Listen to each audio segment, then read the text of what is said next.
Welcome to another episode of Knives Monroe and the podcast and blah, blah, blah, blah, blah. How you guys doing? Hopefully you're doing well.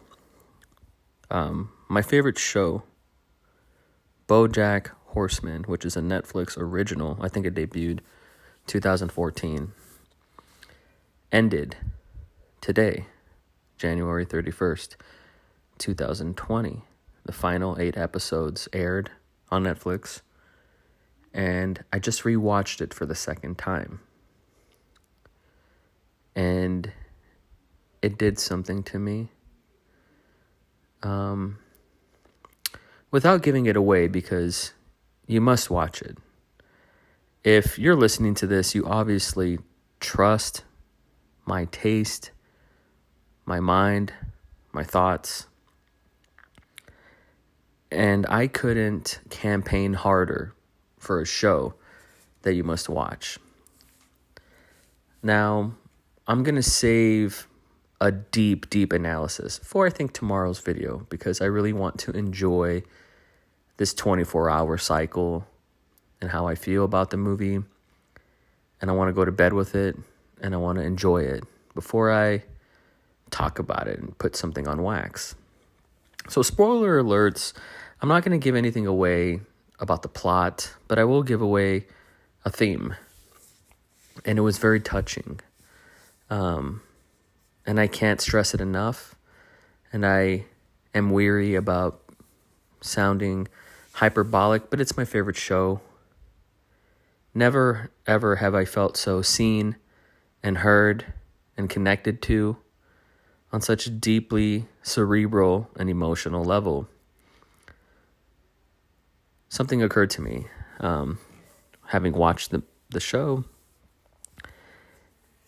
and it ends on a bittersweet note, okay? The way life is. And I guess the final beat that I walked away with it initially is trusting the sensation of happiness. I'm super stoked for you if you're listening, and happiness is something you don't have to second guess. That is awesome. I'm a little envious of that, but I'm more happy for you. That's tremendous. For me, happiness is almost like a trap. It's kind of like this Chicken Little sort of, like, I can't be happy for too long because the sky is always perpetually falling, right? Sometimes if life is going really well, I hear this voice that tells me, hey, calm down. Don't be too stoked, okay? It's going to rain shit on you right after this. I don't know where that voice comes from. I don't know who implanted it. I don't know how it was implanted or groomed, or I don't know how it ever took root, but it's there. And something hit me after the show ended. I went for a 5-mile walk, no exaggeration, and something towards, walking back home. I was finally able to speak into coherent sentences, because, man, I was just emotionally, I felt like I just came out of a surgery. My heart was ripped in half, and I was finally able to put words together. And I think it's successful if you can trust happiness and not be so suspicious about it, and letting yourself be happy, giving yourself that permission. I don't know if I've seen a movie or a show, let alone an animated series, that has really communicated that in such a profound, visual, and hilarious way. This is one of the greatest drama series I've ever watched, but it's also one of the funniest shows I've ever watched. And I'm about to give the biggest compliment that I could give, and trust me, I've given it some thought, and I can say this and walk away and totally mean it. It's the highest praise I could give anything, and I wouldn't say it unless I didn't feel it beyond a reasonable doubt. I think BoJack Horseman is the superior animated show over The Simpsons. And that's because The Simpsons started off as a satire, and now it's just a parody of itself. It started off as a satire of those shows at the time, sitcoms. And then it just it cannibalized itself, and now it's just a husk of what it used to be.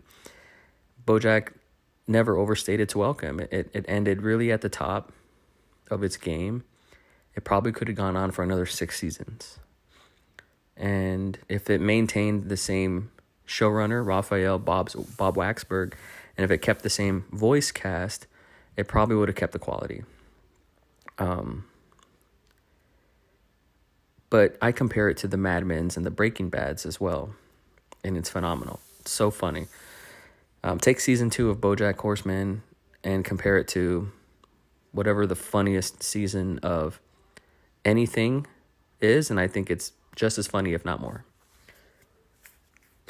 And it's able to convey these complex themes: death and existentialism and identity, addiction,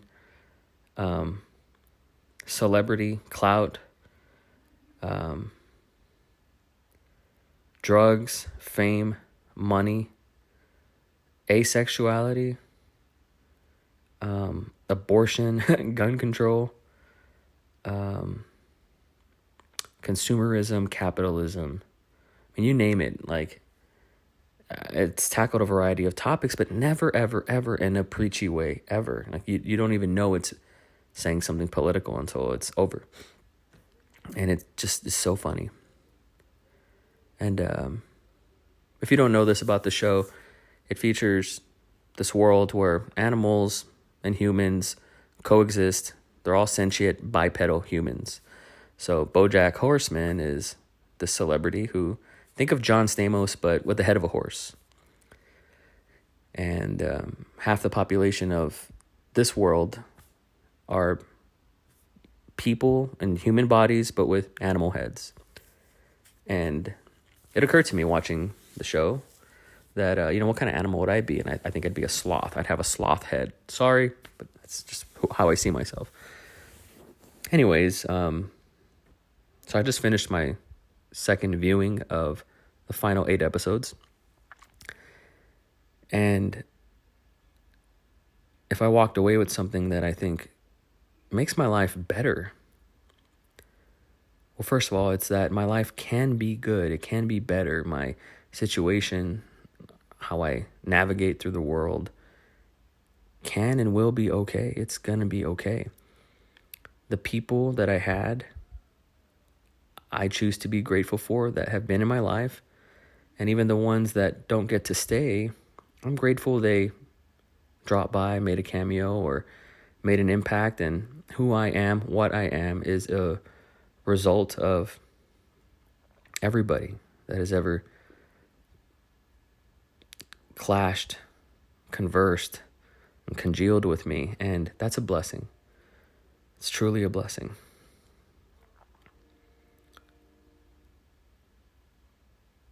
Whew. Sorry, I just can't stop thinking about this. But I'm walking away most pragmatically about letting toxic people out of my life, letting go of the things, more specifically, the narratives and the stories that I have told myself that do not empower me, letting those go and choosing to be happy, choosing to be stoked for the career that I have, the life that I have, my children, and me. Like Knives, I get to be Knives Monroe on this earth. That's pretty cool. I get to be Knives. That's fucking awesome. I'm going to choose to be okay with that. I'm going to choose to be happy, because the other option is to be miserable. And that cycle, trust me, I've gone around and around and around and around that fucking block. I'm over it. So I know this is very vague, but you have to watch the show. Watch BoJack Horseman. It's on Netflix.